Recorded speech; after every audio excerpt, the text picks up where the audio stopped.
Ancora sangue e violenza a Piazzale Roma, un turista americano ferito con dei cocci di vetro. Le categorie che di notte lavorano nell'area, dai tassisti ai portabagagli, chiedono più sicurezza. Oramai qui abbiamo paura tutti, dicono.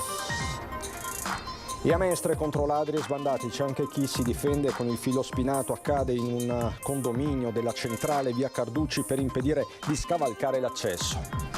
Il governo stanzia quasi 3 milioni di euro per la cattura e lo smaltimento del granchio blu. L'allerta è altissima anche a Chioggia, dove rischia di sconvolgere l'ecosistema della laguna. Il proto della Basilica di San Marco annuncia i prossimi interventi di salvaguardia finanziati dal Ministero della Cultura, ma l'acqua alta in piazza San Marco di questi giorni preoccupa parecchio. Semaforo verde da goletta verde di Legambiente per le acque del Veneto. Gli 11 campioni prelevati sulla costa sono tutti entro i limiti di legge. Sono 45 anni da quando è stata fondata l'oasi di Papa Luciani a Cencenighe, nella Bellunese. I festeggiamenti e la messa presieduta dal prete veneziano Monsignor Ettore Fornezza. Il tennista azzurro Andreas Seppi, ospite d'onore della festa dell'estate al Tennis Club Venezia del Lido. Grande accoglienza per un campione esemplare dentro e fuori dal campo. Bentrovati, buonasera telespettatrici, telespettatori di Antenna 3. La cronaca in apertura di questa edizione veneziana dei nostri telegiornali. Ancora sangue e violenza in piazzale Roma a Venezia dopo l'aggressione ad un turista americano ferito con dei cocci di vetro. Le categorie che lavorano nell'area chiedono più sicurezza. A Piazzale Roma c'è un problema di sicurezza, secondo alcuni peggiore persino di Mestre. Appena una settimana dopo il maxi accoltellamento tra bengalesi e tunisini che ha portato 4 persone all'ospedale, 3 in carcere, a Piazzale Roma si è vissuta una nuova notte di sangue e di paura. Ancora una volta a lanciare l'allarme un tassista, il vicepresidente della cooperativa Radio Taxi Venezia Mestre. Mentre stavo arrivando al nostro posteggio di Piazzale Roma per caricare 6 persone, mi accorgo che dietro di loro è spuntata un'altra persona a torso nudo e insanguinata con un evidente taglio all'addome. L'uomo è risultato un americano di 60 anni, reduce a quanto sostenuto dalla moglie da una violenta aggressione. L'apparizione di un uomo mezzo nudo, agitato e sanguinante è l'ultima immagine che i turisti in attesa del taxi porteranno a casa da Venezia. Sono voluti salire subito in auto e poi mi incitavano ad andare in aeroporto sia perché perdevano il volo sia perché erano comunque preoccupati e impauriti, insomma. Noi abbiamo paura, sì, adesso abbiamo veramente paura perché sono successi 2 casi nel giro di 7 giorni, per cui ci sentiamo veramente impauriti. L'intervento delle forze dell'ordine è stato pressoché immediato, ma i tassisti veneziani chiedono comunque la presenza di un presidio fisso in certe ore della notte. Coi voli che partono dall'alba, a Piazzale Roma, nelle ore in cui si sono verificati gli ultimi 2 episodi di violenza, possono trovarsi in servizio anche lavoratori della Trasbagagli Venezia come Luca China. Abbiamo paura anche noi, ripeto, perché non si sa mai. Una volta magari, che ne so, ci poteva essere la litigata che magari finiva a calci e pugni, adesso magari ti trovi un coltello, ti trovi la bottiglia rotta, e minacce e quant'altro. È cambiata molto la città. Sta diventando un po' più difficile lavorare. Altro che più difficile un po' per tutti, diciamo, anche per chi vive, per chi lavora. Io parlo da genitore, ovviamente ho 2 ragazze che adesso momentaneamente sono piccole, cresceranno e mi chiedo sempre cosa sarà e cosa farò io in caso di situazioni imbarazzanti come quelle che si sono verificate negli scorsi weekend. E nella terraferma Mestre contro ladri e sbandati c'è anche chi si difende con il filo spinato, come in un condominio della centrale via Carducci, ad esempio, dove il filo spinato è stato utilizzato per impedire di scavalcare l'accesso a un garage interno ed evitare bivacchi indesiderati. Una scelta che a Mestre non è passata inosservata e che ha fatto discutere sul livello di allerta ormai raggiunto in città, soprattutto nelle ore notturne. Un'allerta dalla quale adesso ci si difende anche con il filo spinato, come dire, in trincea contro il degrado. E nel dibattito sulla sicurezza non solo a Mestre interviene anche il sindacato.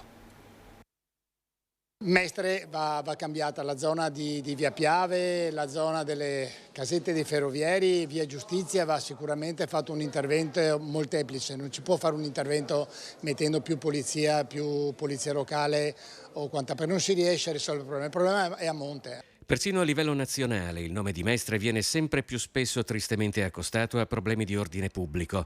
I dati del Ministero dell'Interno la segnalano come una delle principali piazze di spaccio italiane e la lotta al degrado appare la priorità per molti residenti. Secondo il segretario generale della Funzione Pubblica UIL del Veneto, Mario Ragno, niente si potrà risolvere se accanto alla repressione non si metterà in campo un profondo piano di prevenzione della criminalità e di rinascita sociale. E io chiedo che venga aperta proprio una sezione, un ufficio della polizia, non solo locale, ma che possa essere una cosa mista, polizia locale, carabinieri, polizia, guardia di finanza, ognuno con le proprie competenze, per andare a riempire quel territorio. In più bisogna cominciare a fare delle azioni per riportare la popolazione in quel territorio. La UIL è stata tra i sindacati che assieme ad una sessantina di associazioni e comitati avevano appoggiato la grande manifestazione del 24 febbraio, quando migliaia di mestrini avevano sfilato per dire no a criminalità e degrado. Lo scorso aprile, dopo aver subito 5 spaccate in pochi mesi nella sede di Via Bembo, la UIL aveva deciso di aprire degli uffici in un'altra strada difficile come Via Cappuccina, proprio per dare un segnale al territorio. E se noi occupiamo gli spazi, la malavita ovviamente se ne va. Il caso di Favaretto della carrozzeria moderna è un caso veramente emblematico. Cioè, questo Cristo ha un'attività, dà da mangiare a non so quante famiglie, ogni 2 giorni è vessato da furti continui. Adesso siamo diventati al ridicolo con questo che si è accampato con la tenda dietro la sua attività, fa casa e bottega, quindi va a prendere quello che gli serve. Cioè, stiamo vivendo un paese ridicolo. Parliamo di un'altra emergenza di tutt'altro tenore, parliamo di granchio blu. A Chioggia è arrivato anche il ministro Lollobrigida. 2.900.000 euro a favore dei consorzi e delle imprese di acquacoltura che provvedono alla cattura e allo smaltimento del granchio blu. Il grosso stanziamento decretato dal governo contro il crostaceo che dalle coste atlantiche del continente americano si è lanciato alla colonizzazione anche della laguna di Venezia, col rischio di sconvolgerne l'ecosistema, dà l'esatta misura dell'emergenza. Un'emergenza ben nota a Chioggia, dove è arrivato anche il ministro Francesco Lollobrigida e dove la parola d'ordine da qualche tempo è una sola. Catturarlo il più possibile, proprio per evitare che deponga le uova e poi ce lo ritroviamo, perché da quello che si riesce a capire le femmine riescono a deporre milioni di uova più volte all'anno, dunque capisci che sembra quasi una guerra impari e guarda caso non c'è un predatore antagonista a questo animale alieno a tutti gli effetti. Consigliere regionale dell'intergruppo Lega Liga Veneta, Marco Dolfine è capo dipartimento pesca per il partito in Veneto. In futuro nessuno esclude la commercializzazione del granchio blu. Ciò che conta adesso però è la sostenibilità ambientale e la salvaguardia economica e sociale del settore pesca. Le lagune di Scardovare, di Goro, nella parte emiliana, ma soprattutto adesso anche nella parte di Rosolina, Porto Tolle e anche nella nostra laguna veneta, la presenza è sempre più diciamo così, massiccia e sta creando veramente dei seri problemi su tutto l'habitat marino. È un distruttore per natura, mangia i mitili, mangia le vongole, distrugge le reti e dunque stiamo cercando insomma di tamponare la falla dando dei contributi, poi dopo verranno gestiti attraverso ovviamente le associazioni di categorie e quant'altro, però l'input a oggi è quello di dire a tutti pescate il più possibile per cercare di debellarlo in lungo e in largo perché diventa veramente un serio problema. Altro tema sempre urgente, quello della salvaguardia della Basilica di San Marco. Questi i prossimi interventi. Sono in arrivo subito dopo l'estate importanti interventi per la salvaguardia della Basilica di San Marco a Venezia. Grazie a un importante contributo messo a disposizione del Ministero della Cultura sarà possibile subito dopo l'estate avviare una serie di interventi di restauro attesi da tempo. Lo spiega in una nostra intervista il proto della Basilica, architetto professore Mario Piana, che dice: I prossimi programmi di intervento sono abbastanza sostanziosi perché grazie a un finanziamento rilasciato dal Ministero della Cultura siamo adesso in grado, e grazie anche alla capacità delle barriere in vetro provvisorie, di proteggere la Basilica da ulteriori acque alte, siamo in grado di intervenire per il risanamento il restauro complessivo dei rivestimenti interni del nartece nord, dell'ala nord del nartece, e per sistemare un pavimento musivo fatto di piccole tessere presente nell'altare del Santissimo. E a proposito di acqua alta, l'alta marea, che in questi giorni ha raggiunto anche i 100 cm sul medio mare in piazza San Marco, preoccupa, ma nei mesi scorsi molti lavori sono stati fatti, a partire ovviamente dalle barriere mobili provvisorie a protezione della cattedrale. Molti lavori sono stati fatti dentro e fuori anche la Basilica di San Marco, in tutta la parte bassa, per risolvere i problemi più urgenti dovuti alla grande invasione dell'acqua alta ancora del novembre 19.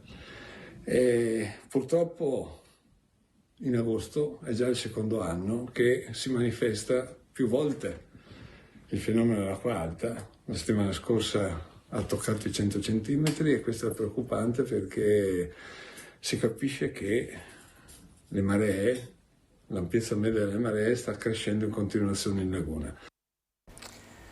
Acqua alta ma maltempo più in generale che si è abbattuto nelle scorse settimane soprattutto sui campi, soprattutto sulle colture. Facciamo il punto. Oggi come oggi praticamente è diventato quasi impossibile non assicurarsi, anche perché questi eventi catastrofali stanno creando grossissimi danni all'azienda. Quindi purtroppo abbiamo molte aziende ancora che non assicurano e credo che oggi come oggi sia necessario quantomeno avere questo tipo di coperture. Parlare di chicchi di grandine ormai non è più corretto. Nelle ultime intemperie che hanno flagellato anche il veneziano, dal cielo sono caduti pezzi di ghiaccio grossi come sassi che oltre a case e automobili hanno provocato alle aziende agricole danni che in alcuni casi hanno superato il 1 milione. Secondo Condifesa Venezia, associazione senza fini di lucro che si occupa principalmente della gestione del rischio per le produzioni agricole, non tutti gli operatori del comparto sono a conoscenza che il settore primario beneficia di determinate agevolazioni. In agricoltura è uno dei pochi settori che ancora beneficia di contributi pubblici, sia nazionali che gran parte comunitari, che agevolano la possibilità di fare le polizze agli agricoltori. Quindi attraverso i consorzi di difesa c'è la possibilità di avere queste coperture agevolate. L'agricoltura è uno di quei settori in cui i cambiamenti climatici stanno pesando in maniera drammatica. A fare danni l'estate scorsa era stata la siccità, con un prolungatissimo periodo senza precipitazioni che quest'anno sono arrivate invece nella forma estrema che sta sempre più caratterizzando quest'ultimo periodo. Abbiamo anche un servizio di perizie con dei nostri tecnici che escono eventualmente se a livello assicurativo ci sono delle difficoltà e quindi delle controperizie che abbiamo dei nostri tecnici. E in più una cosa che abbiamo noi come Veneto e Friuli è i fondi mutualistici, che è una copertura mutualistica che va a coprire quei danni che eventualmente non sono assicurabili. Pronti ad andare sulla costa veneziana, ma subito dopo la pubblicità, fra poco.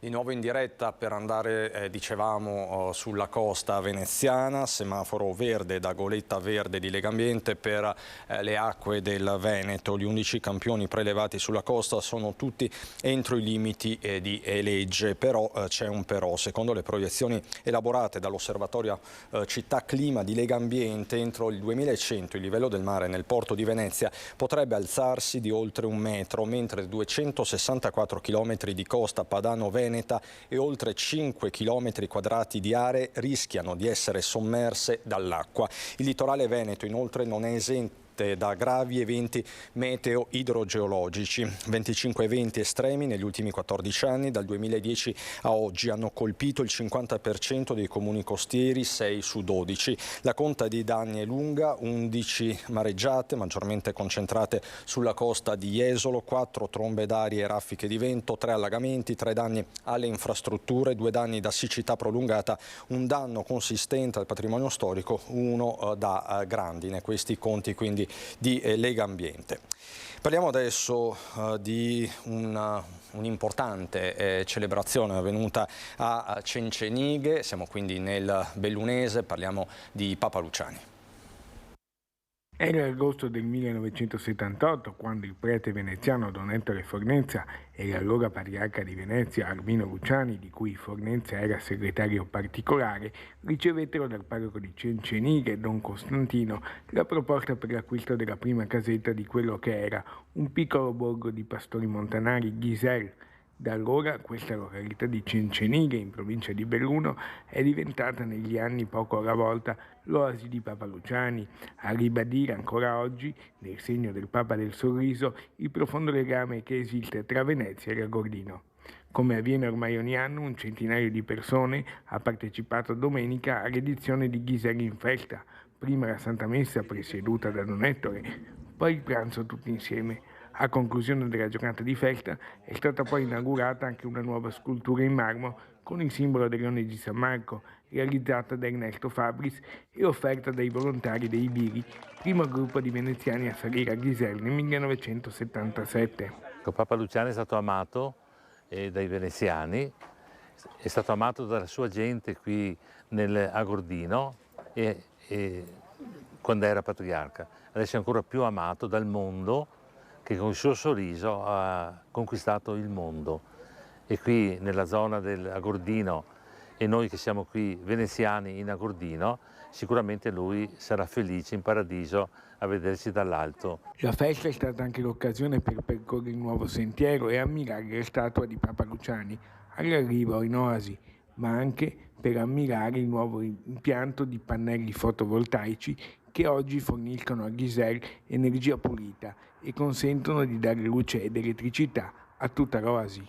E quest'anno abbiamo inaugurato anche l'effigie con il Leone di San Marco, che continua quest'unione che c'è tra la montagna e Venezia, che è cominciata quando Luciani è diventato patriarca a Venezia e continua con il lavoro e lo spirito di quest'oasi.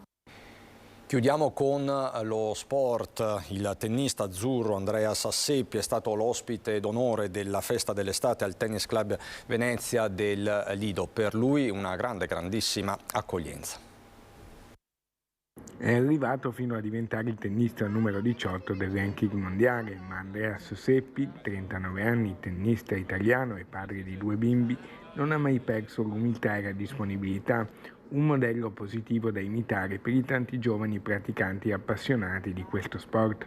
Il Tennis Club Venezia, uno dei circoli più blasonati e storici del mondo, lo ha invitato come ospite d'onore alla festa dell'estate 2023 nei campi in terra rossa del circolo in lungomare Marconi al Lido di Venezia di fronte all'Hotel Excelsior. È sempre bello fare queste giornate, iniziative, vedere i bambini che si avvicinano al tennis e fare un po' di esibizione, quindi giornata speciale, bellissima e speriamo di vederne di più in futuro. Il tennista di Bolzano, 39 anni, è stato vincitore in carriera di 3 tornei APT per 20 anni e ai vertici delle classifiche ha regalato ai bimbi della scuola tennis il sogno di averlo come compagno di squadra e maestro e poi ha sfidato, sempre nel segno dell'amicizia e del fair play, la prima squadra maschile veneziana che milita in Serie C. Il momento più bello è difficile scegliere un momento in particolare in tutti questi anni, ma se proprio devo prendere uno, forse la vittoria con Federer agli Australian Open 2015. I progetti del futuro vogliamo portare appassionati di tennis ai tornei più importanti della stagione, quindi gli Slam o i Masters 1000 e vedere le partite con loro. Felice il presidente del Tennis Club Venezia, Enrico Zanetti. Vedere da vicino un grandissimo del nostro sport, non solo dal punto di vista dei risultati sportivi, ma anche della condotta morale che lo ha sempre contraddistinto e che tutti gli avversari gli hanno riconosciuti. Da Venezia e provincia è tutto anche per questa edizione, non ho altri aggiornamenti, vi lascio al meteo, buona serata.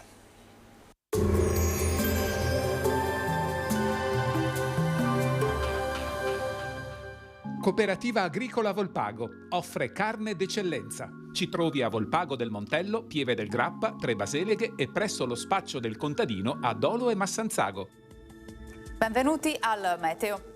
Un campo di alta pressione africana avanza lentamente verso l'Italia. Dopo l'attuale rinfrescata inizia una fase più stabile, con temperature che tenderanno ad aumentare, senza più sconfinare verso valori estremi. Vediamo insieme il dettaglio. Sul Veneto la grafica di martedì 8 agosto ci mostra una situazione buona, sarà infatti soleggiato ovunque. Poi nel pomeriggio assisteremo ad un aumento della nuvolosità, ma senza fenomeni associati.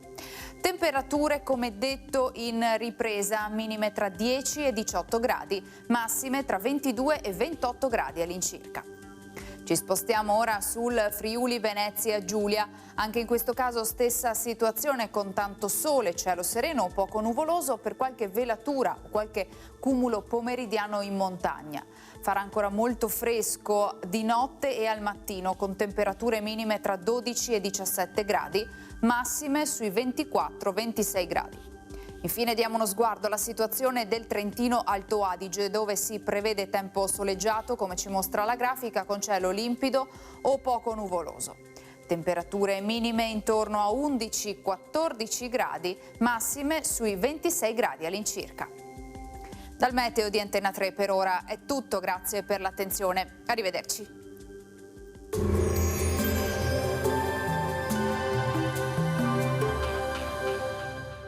Cooperativa Agricola Volpago offre carne d'eccellenza. Ci trovi a Volpago del Montello, Pieve del Grappa, Tre Baseleghe e presso lo spaccio del contadino a Dolo e Massanzago.